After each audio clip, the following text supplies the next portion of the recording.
கடந்த வாரத்தின் தொடர்ச்சி, எது உண்மையான கிறிஸ்து சபை, எது உண்மையான கிறிஸ்து சபை. இன்றைக்கு கடந்த வாரம் சொன்னது போல் அநேக கிறிஸ்டியன் சர்ச்சஸ் என்று சொல்லக்கூடியவைகள் முளைத்திருக்கிறது. உண்மையிலேயே அவை கிறிஸ்து சபைகளா என்று அநேக முறை நாம் பார்த்தோம். இன்றைக்கும் கூட ஒரு சில முக்கியமான விஷயங்களை நாம் பார்க்க வேண்டும் உங்களுக்காக. கிறிஸ்துவின் சபை என்றால் நம்மில் இன்னும் பலருக்கு அதனுடைய மதிப்பு தெரியவில்லை. கிறிஸ்துவின் சபை என்றால் என்னவோ கூட புரியவில்லை. கடந்த முறை வாரத்திலே பார்த்தது போல கிறிஸ்துவின் சபை என்றால் அந்த சபையிலிருந்து தேவனுடைய ஞானம் புறப்பட்டு செல்ல வேண்டும். இந்த மகா ஞானமானது இந்த உலகத்திற்கு அறிமுகமானதே கிறிஸ்துவின் சபையிலே, முதல் நூற்றாண்டிலே அந்த முழுமையான சத்தியம் கிறிஸ்துவின் சபைக்கு, முதல் நூற்றாண்டின் கிறிஸ்துவின் சபைக்கு வெளிப்படுத்தப்பட்ட போது, அதை வெளிப்படுத்தப்பட்ட அந்த தேவனுடைய ஞானத்தை கேட்பதற்காக அன்று முதல் நூற்றாண்டிலே வெளிப்படுத்தப்படும் போது, முதல் நூற்றாண்டின் கிறிஸ்தவத்திற்கு தேவதூதர்களும் அதை எட்டி பார்க்க ஆசைப்பட்டார்கள், பார்த்தார்கள், சந்தோஷப்பட்டார்கள். அப்பேற்பட்ட அந்த ஞானமானது இன்று வரை, அப்பொழுது வெளிப்படுத்தப்பட்ட ஞானம் இன்று வரை கிறிஸ்துவின், உண்மையான கிறிஸ்துவின் சபையின் மூலமாக உலகெங்கும் பரவ வேண்டும், போக வேண்டும், உலகெங்கும் அறிவிக்கப்பட வேண்டும். தேவன் என்றால் யாரோ தெரிவிக்க வேண்டும், பைபிளின் மேன்மையை அறிவிக்க வேண்டும். இப்படிப்பட்ட அநேக கடமைகளை கொண்டிருப்பதுதான் கிறிஸ்துவின் சபை. ஏதோ நானும் ஒரு கிறிஸ்தவன், நானும் 4 பேரை கூட்டிக்கிட்டு நானும் ஒரு ஜபத்தை பண்ணி 4 பாட்டு பாடி ஒரு டான்ஸ் ஆடி கர்த்தருடைய பந்தியில் நானும் ஏதோ பண்ணி கொடுத்துடுவேன், நானும் ஒரு பாஸ்டர் தான் என்று சொல்லி நடத்துகிற அநேகர் இருக்கிறார்கள். அவங்கள விட்டுடுங்க. தற்போதைக்கு நம்முடைய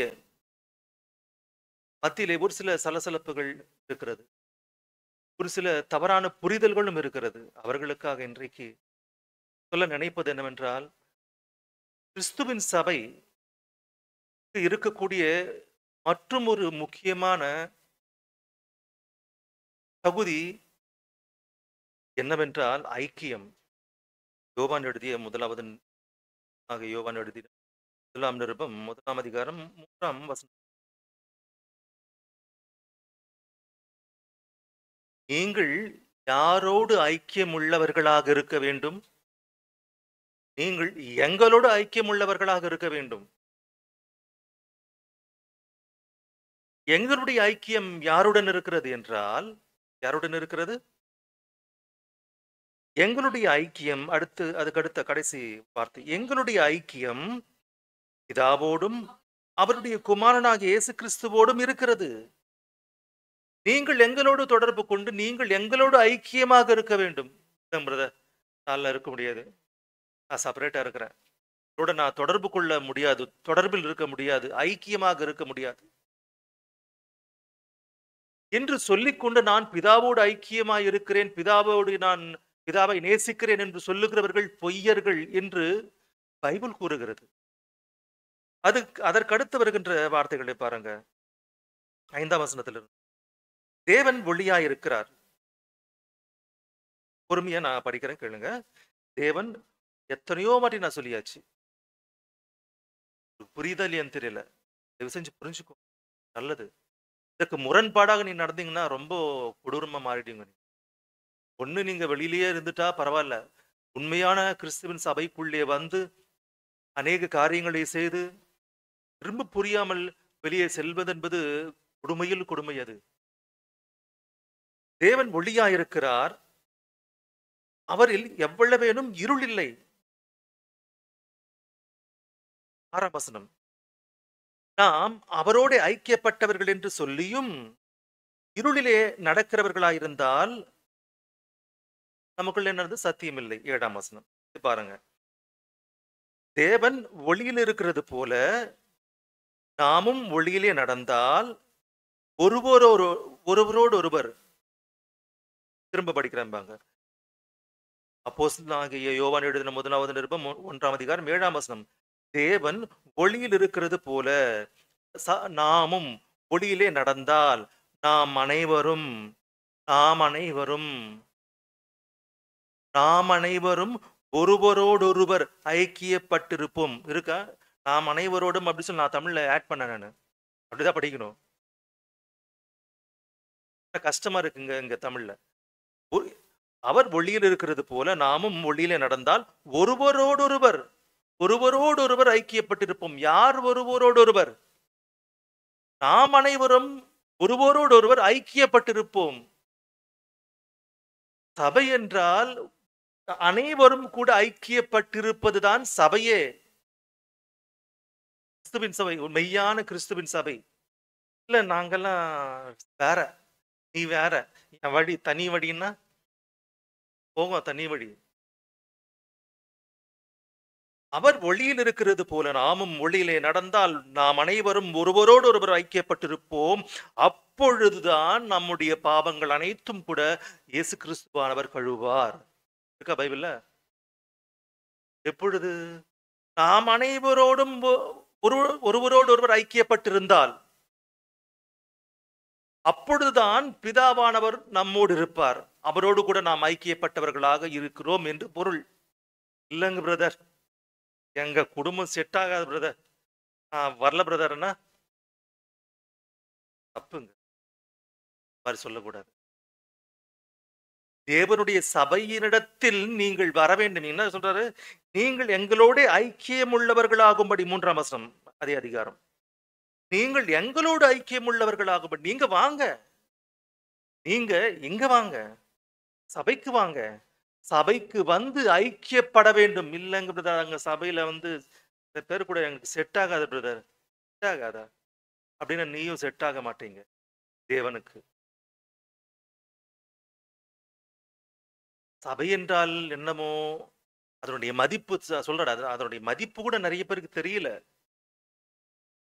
தேவன் சொல்லுகிறார் பழைய ஏற்பாட்டின் காலத்துல தேவனுடைய ஆலயத்திற்கு வரும்போது எப்படி வர வேண்டும் என்றால், இவ்வளவு சீப்பா போயிட்டாரு உங்களுக்கு. தேவனுடைய அன்னைக்கு தேவனுடைய ஆலயம் எங்க இருந்தது? எருசலேம் பட்டணத்திலே. இன்றைக்கு தேவனுடைய ஆலயம் எது? தேவனுடைய சபையே தேவனுடைய ஆலயம். தேவனுடைய ஆலயமே தேவனுடைய ராஜ்யம்.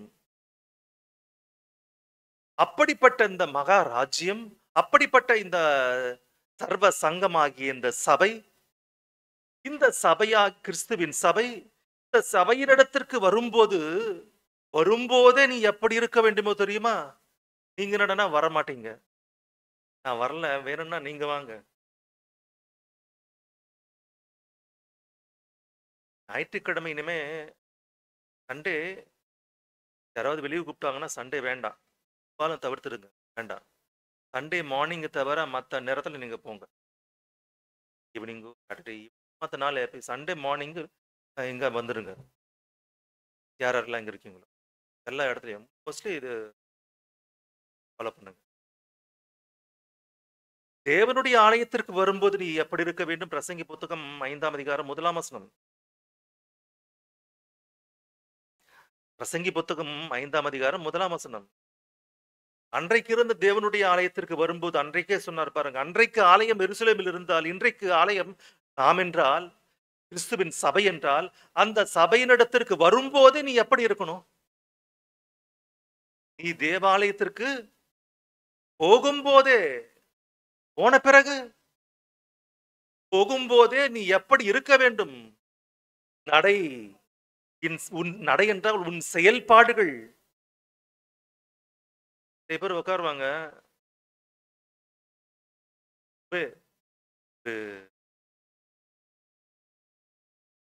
கலெக்டர் ஆபீஸ்ல, ஒரு எம்எல்ஏ ஆபீஸ்ல நீங்க போய் ஏதாவது மனு கொடுக்க உட்காருவீங்க. நீங்க ஏதாவது மனு கொடுக்க போகும்போது பெரிய ஆபீஸர் கிட்ட ஏம்மா பம்பி பம்பி போவீங்க. ஏம்மா மெதுவா பேசுவீங்க. ஃபோன் வந்தா சைலன்ட்ல வச்சுப்பீங்க. ஃபோன் வந்தா ரொம்ப சைலன்ட்டா மெதுவா பேசுவீங்க. அதுவும் இங்க, சொல்றா. ஏன் இங்க எத்தன பேர் இருக்கும்போது அங்க சொல்றா அப்படின்னா, என்றால் பயம் இல்லையா? நீ தேவனுடைய ஆலயத்திற்கு போகும்போதே நீ உன்னுடைய செயல்பாடுகள் எப்படி?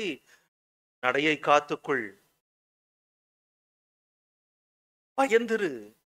இங்கே யார் இருக்கிறார்? இங்கே யார் இருக்கிறார்? இங்கே யார் இருக்கிறார்? கலெக்டரா இருக்கிறாரு? அல்லது யாராவது சிஎம் இருக்காங்களா? போலீஸ் இருக்காங்களா? தேவன் இருக்கிறார். இருக்கிறாரா? கிறிஸ்துவின் சபையில யார் இருக்கிறார்? தேவன் இருக்கிறார். பரிசுத்த ஆவியாகிய தேவனாகிய அவர் இருக்கிறார். அப்படிப்பட்ட தேவன் இருக்கக்கூடிய இந்த ஆலயத்திலே சபைக்குள்ளே நீ வரும்போது உன்னுடைய செயல்பாடுகளே இப்படி இருக்கும்போது, அங்கிருந்து இல்ல நான்லாம் வரமாட்டேன். நான் வீட்லயே லைவ் பார்த்துக்கிறேன் அப்படின்னா, நல்லதா சொல்லுங்க? பயந்து ஓடோடி வர வேண்டிய நீ, இல்லங்க ஃபேமிலில ஒத்துக்கல. என்னுடைய நண்பர்கள் ஒத்துக்கல. என்னுடைய வீட்ல ஒத்துக்கலங்க. வேணா நீங்க வந்து எனக்கு சொல்லிட்டு போங்கன்னா நல்லாவா இருக்கு? சபையை சரி நானும் ஒரு சபையை நடத்துறேங்க. அப்படின்னா சபையை நடத்த வேண்டும் என்றால், நீ மேய்க்க வேண்டும் என்றால், அதற்கென்று எத்தனையோ தகுதிகள் இருக்கிறது. நீ ஒரு போதக சமர்த்தனாக இருக்க வேண்டும் நீ. கிறிஸ்துவின் சபையில் நடக்க வேண்டிய எத்தனையோ வழிமுறைகள் இருக்கிறது. அவையெல்லாம் போன வாரம் நம்ம பார்த்தோம். அதெல்லாம் நடக்குதா? கிடையாது.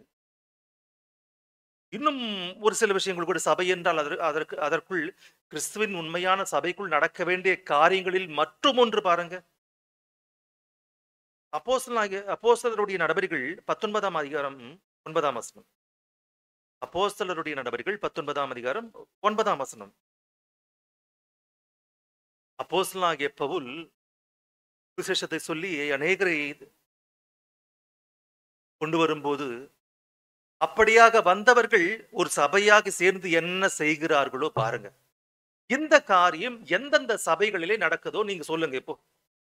அப்போஸ்தலருடைய நடபடிகள் 19ஆம் அதிகாரம் 9ஆம் வசனம்.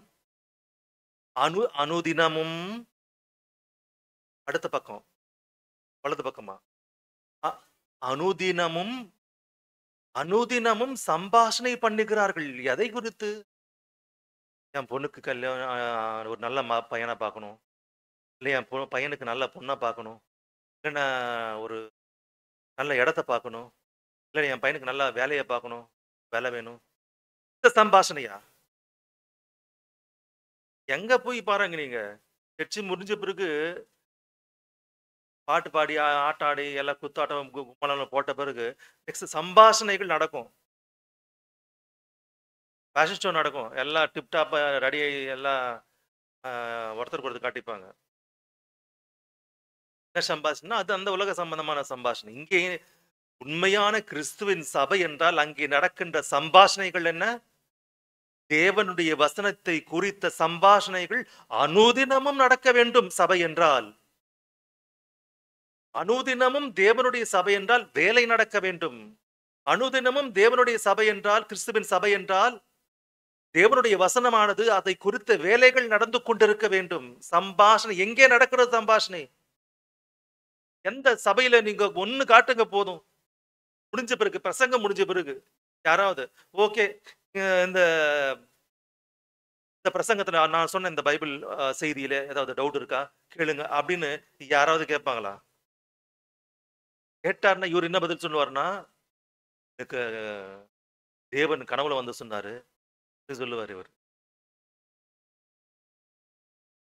அவர் சொன்ன இந்த பைபிள் போதனையை, அந்த போதனையில் ஏதாவது சந்தேகம் இருந்தால் அந்த சந்தேகத்திற்கு அதே பைபிளை கொண்டு பதிலை சொல்லக்கூடிய சபைகள் எது? அப்படியாக நடத்த வேண்டும் சபை என்றால். அப்படி நடக்கிறதா? ஒருவேளை நீங்க செப்பரேட்டா நானும் நடத்துறேன் பிரதர் அப்படின்னா, அடுத்து பாருங்க, இயேசு கிறிஸ்து அதே 18ஆம் அதிகாரம் பாருங்க. அப்போஸ்தலருடைய நடபடிகள் 18ஆம் அதிகாரம் 4ஆம் வசனம். அதற்கு முந்தின அதிகாரம். அப்போஸ்தலருடைய நடபடிகள் 18ஆம் அதிகாரம் 4ஆம் வசனம். சம்பாஷணை பண்ணி சம்பாஷணை பண்ணி எதை குறித்து? பைபிளை குறித்து. பைபிளிலே அங்கே இப்படி இருக்கிறது, இங்கே இப்படி இருக்கிறது. நான் என்கிட்ட மோஸ்ட்லி யாரும் டவுட்டே கேட்க மாட்டேன்றீங்க. என்ன அப்படின்னா என்னது? சூப்பரா பைபிள் படிக்கிறீங்க அப்படின்னு தெரியுது. பைபிள் படிக்கிறீங்கன்னா ஒன்றும் படிக்கிறது இல்லைன்னு தெரியுது. போன வாரம் மட்டும் ஒரே ஒரு நபர் வந்து கேள்வி கேட்டாங்க. யாரும் கேட்க மாட்டாங்க. அவங்க இப்படி, இவங்க இப்படி. இயேசு கிறிஸ்து என்ன பண்ணாரு பாருங்க அவர் சின்ன வயசுல. லூக்கா சுவிசேஷம் நமக்கு எல்லாருக்கும் தெரிஞ்ச வசனம் தான். 2ஆம் அதிகாரம் 46ஆம் வசனம். லூக்கா சுவிசேஷம் 2ஆம் அதிகாரம் 46ஆம் வசனம். அவர் தேவாலயத்திற்கு சென்று அவர் என்ன செய்யறாரு? பஜனை பண்றாரா? இல்ல தூபம் காட்டாரா? கேள்வி பதில். பைபிளை குறித்த கேள்விகள். முதலில் பைபிளை குறித்த போதனையை கேட்கிறார். அந்த போதனையை கேட்ட பிறகு அந்த போதனையிலே அந்த பைபிளை குறித்த விஷயங்களை குறித்து கேள்விகளை எழுப்புகிறார். பஜனை போடவில்லை. அங்கே நிறைய பேருக்கு அது நம்ம ஒரு பழக்கம்.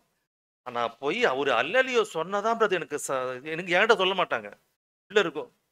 உண்மை இருக்காது. நாம சைலண்டா வரும், பாட்டு பாடுவோம், ப்ரேயர் பண்ணுவோம், வசனத்தை குறித்த தியானம் இருக்கும். இப்படிப்பட்ட விஷயங்கள் இருக்கிறது.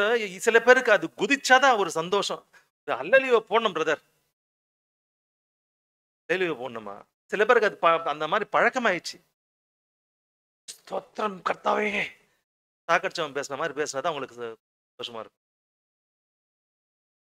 ஒரு காலம் வந்தது, சர்ச்சுக்கு வந்ததுல இருந்து ஒரே தூபம் போடுவாரு. இந்த தூபம் அது சாம்பிராணி. எப்படி மதங்களிலே தங்களுடைய தெய்வங்களுக்கு தூபம் போட்டு பேச்சால் பாடல்களாலும் வெறும் புதிய ஏறெடுப்பார்களோ அதே போல அவங்க ஏறெடுப்பாங்க. அது அவருடைய வழிபாடு. கிறிஸ்தவத்தில் அப்படி இல்லை. நம்முடைய தேவன் இது நம்ம ஸ்தோத்திரம் ஸ்தோத்திரம் ஸ்தோத்திரம் என்றால் அவர் அப்படியே உருகுதே அப்படின்னு பாட்டு பாடக்கூடிய கிடையாது. அவர் எங்கே ஏங்கிக் கொண்டிருக்கிறார்? உலக மக்கள் அனைவரும் தொலைந்து என்னை மறந்து நரகத்திற்கு சென்று கொண்டிருக்கிறார்களே, அவர்களுக்கு யார் சுவிசேஷத்தை அறிவிப்பது, யார் என்னை குறித்து தெரிவிப்பது என்று அவர் மனது கடினப்பட்டு கண்ணீர் விட்டு அழும்போது நீங்க இங்க உருகுதேன்னு பாடுவீங்களா? கிடையாது. தேவனை குறித்த ஞானம், தேவனை குறித்த வசனத்தை குறித்த சம்பாஷணைகள் நடக்க வேண்டும். என்ன போட்டிருக்குமா? என்ன செய்யறாரு இயேசு கிறிஸ்து சின்ன வயசுல? தேவனுடைய ஆலயத்திற்கு சென்று போதகர் நடுவில் உட்கார்ந்து முதலில் அவர் அந்த போதகர்கள் பேசுகின்ற பேச்சை கேட்டு பிறகு அவர்களை வினாவுகிறார், கேள்வி எழுப்புகிறார். இது எப்படி, அது எப்படி? அப்படியாக கேள்வி பதில் என்ற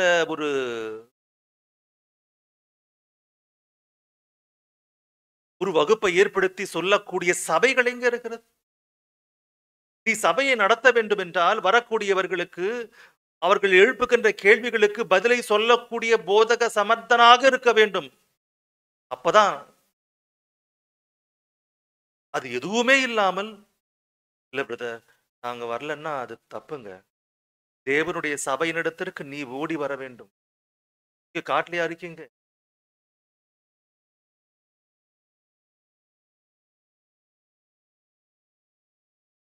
பிரதர் ஐசக் பிரதர் துபாயில இருந்து வந்திருக்கு. சென்னைக்கு வந்தாரு. சரி, சென்னைக்கு வந்தோன்னு இங்க வந்துட்டாரு. சந்திலியா இருக்கும், இல்லைன்னா பக்கத்து ஒரு 10 சந்து தள்ளி இருக்கும்.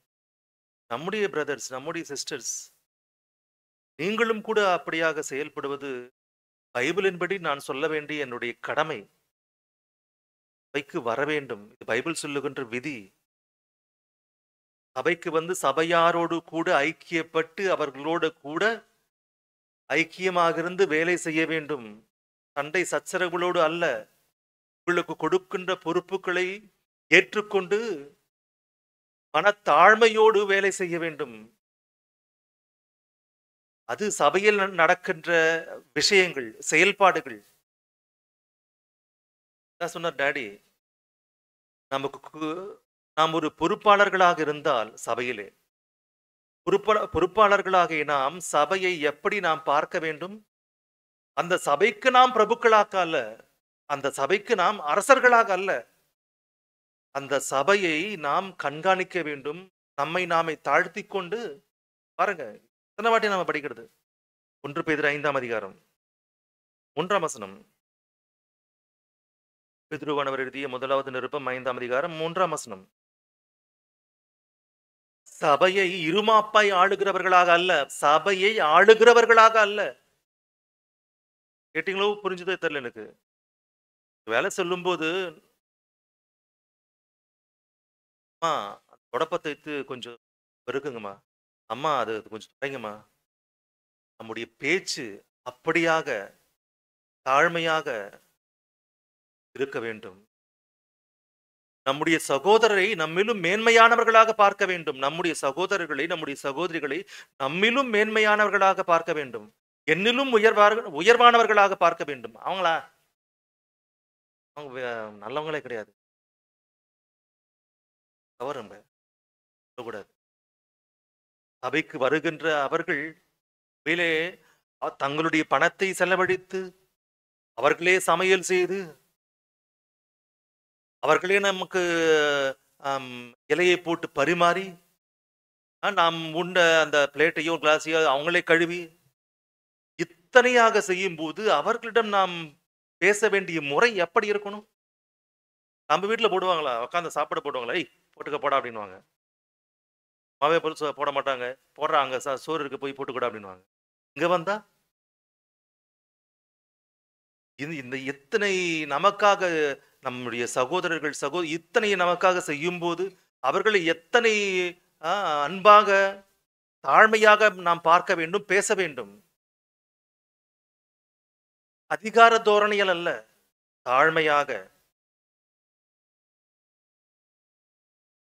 சுதந்திரத்தை இருமாப்பை ஆளுகிறவர்களாக அல்ல, மந்தைக்கு மாதிர்களாக கண்காணிப்பு செய்ய வேண்டும். அந்தபடி இளைஞரே மூப்பருக்கு கீழ்ப்படியுங்கள். நீங்கள் எல்லாரும் ஒருவருக்கொருவர் கீழ்ப்படிந்து ஒருவர் ஏதாவது சொன்னாங்களா அப்ப நீங்க ரைஸ் ஆக கூடாது, வாங்கிக்கோங்க. ஒருவருக்கொருவர் கீழ்ப்படிந்து மனத்தாழ்மையை அணிந்து கொள்ளுங்கள். ஏனென்றால் பெருமையுள்ளவர்களுக்கு தேவன் எதிரி. தாழ்மையை தரித்துக் கொள்ளுங்கள், தாழ்மையை அணிந்து கொள்ளுங்கள். தாழ்மை உள்ளவர்களுக்கோ அவர் அளிப்பார். ஏதோ ஒன்றை கொடுப்ப, தேவன் கொடுத்தால் பெருசா தருவாரு. இந்த சந்தர்ப்பத்தில் சொல்லி ஆகணும் நான் ஒரு விஷயம். என்னுடைய இளம் பருவத்திலே சர்ச்சஸ்க்கு நான் ஒரு சர்ச்சுக்கு போகும்போது செப்பல் ஸ்டாண்டர்ட்னு செப்பரேட்டாக ஒரு ரூம் இருக்கும். அந்த ரூமுக்கு வரும்போது அங்கே வரும்போது என்னை விட பெரியவர்கள், சகோதரர்களோ சகோதரி பெரியவங்களோ வரும்போது ஓடி போய் அவங்க காலில் இருக்கிற செருப்பை கழட்டுங்க அப்படின்னு சொல்லி நானே கொண்டு போய் ஸ்டாண்டில் வைப்பேன். பிரேமுக்கு ஞாபகம் இருக்குன்னு நினைக்கிறேன்.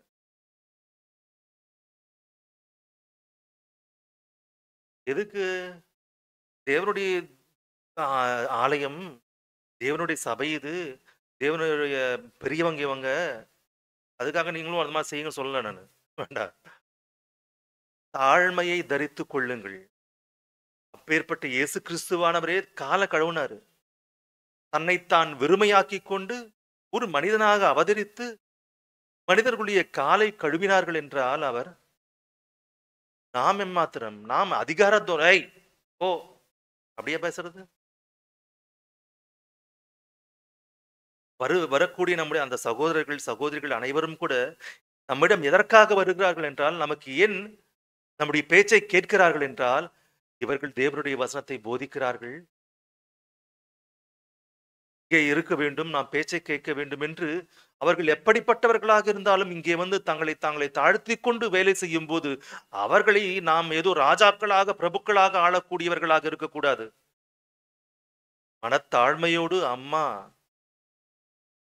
அப்பா பேச்சு, பேச்சிலே எளிமை, தாழ்மை, வெயில இருக்க வேண்டிய நடைமுறைகள், தேவனுடைய ஆலயத்திற்கு வரும்போது உன் நடையை, உன் நடவடிக்கையை, உன் செயல்பாடுகளை காத்துக்கொள், அடக்கிக்கொள். 1 பேதுரு 5ஆம் அதிகாரம் 6ஆம் வசனம்.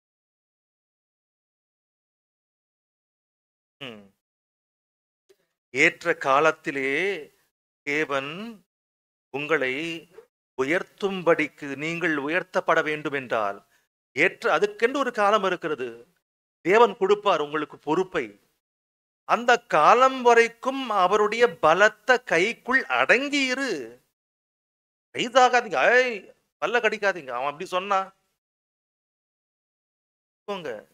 இங்கேயே தாங்காட்டி நாளைக்கு வெளியே போய் மற்றவங்களுக்கு எப்படி நீங்க தாங்கி அவங்களுக்கு எப்படி நீங்க தேவனுடைய வசனத்தை சொல்லுவீங்க?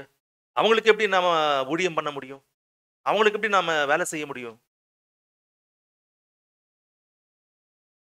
அங்க போய் நாம ஒருத்தருக்கு வந்து வசனத்தை சொல்லணும்னா இங்கிருந்து நாம புறப்பட்டு போகணும். அங்க வரக்கூடிய நபர்கள் எல்லாம் சமைக்கணும். வரவங்களுக்கு எல்லாம் அநேக ஏற்பாடுகள் செய்யணும். 17 ஏதோ எத்தனையோ கிராமங்கள்ல இருந்து வர போறாங்களாம். நேத்து நடந்த பாஸ்டர்ஸ் மீட்டிங்ல நீங்க பார்த்திருப்பீங்க. எத்தனையோ பாஸ்டர்ஸ் வந்து கலந்துக்கிட்டாங்க. எல்லாரும் ஒத்துக்கிட்டாங்க, நாங்க எல்லாம் கொண்டு போறோம் அப்படின்னு. இத்தனை பொறுப்புகளை கொண்டிருக்கும், இத்தனை வேலைகளை செய்து கொண்டிருக்கும் போது கிறிஸ்துவின் உண்மையான சபை இந்த இப்பேற்பட்ட சபையினிடத்திற்கு வராமல் அங்க வரமாட்டேன், நான் வீட்டுல இருந்து லைவ் பார்ப்பேன் எப்படிங்க அது? அப்படி இருந்தால் நம்முடைய பாவங்கள் மன்னிக்கப்படாது. நாம் கிறிஸ்துவின் சபைக்குள் உறுப்பினராக இருக்க மாட்டோம். நம்மை உறுப்பினராக அவர் குறிக்க மாட்டார். நீ ஒரு கிறிஸ்தவனே அல்ல. நம்முடைய அந்த அப்படிப்பட்ட ஒரு குடும்பம் கிறிஸ்தவர்களே அல்ல.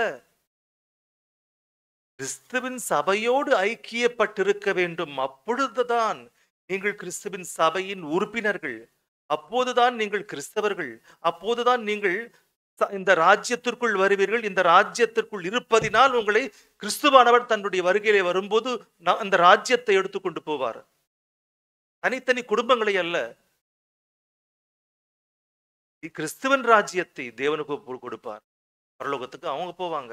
தனித்தனியா நான் ஒரு குடும்பம் அப்படிப்பட்டவர்கள் அல்ல. சபையோடு ஐக்கியப்பட்டவர்களுக்கே பரலோகம். அந்த சபையிலே நடக்க வேண்டிய வேலைகள் இத்தனை இருக்கு. அந்த சபையின் மூலமாக செய்ய வேண்டிய இன்னும் அநேக விஷயங்களும் கூட இருக்கு. அநேக தான தர்மங்களாகட்டும், அநேக உதவிகளாகட்டும், பண உதவியாகட்டும், எத்தனையோ விஷயங்கள் செய்ய வேண்டிய கடமை கிறிஸ்துவின் சபை கொண்டிருக்கிறது, கடமை கொண்டிருக்கிறது. எதுவுமே இல்லாம நானும் ஒரு சபை நடத்துறேன்னா இல்லைங்க. சபைக்கு இருக்க வேண்டிய முக்கியமான தகுதி வசனத்தை உலகத்திற்கு, தேவனை குறித்த விஷயங்களை தெரிவிக்க கூடியது. அது சபை. அந்த உண்மையான சபையினிடத்திற்கு வந்திருக்கிறீங்க நீங்க. அதை மௌனமாக அறிந்து உணர்ந்து பயத்தோடு தேவனுடைய ஆலயமாகிய கிறிஸ்து சபைக்கு வந்து தேவனுடைய அந்த வேலைகளிலே பங்கெடுத்து பயத்தோடு நம்மை நாமே தாழ்த்தி கொண்டு வேலைகளை செய்ய வேண்டும். இல்லைன்னா யாரும் காப்பாற்ற முடியும்.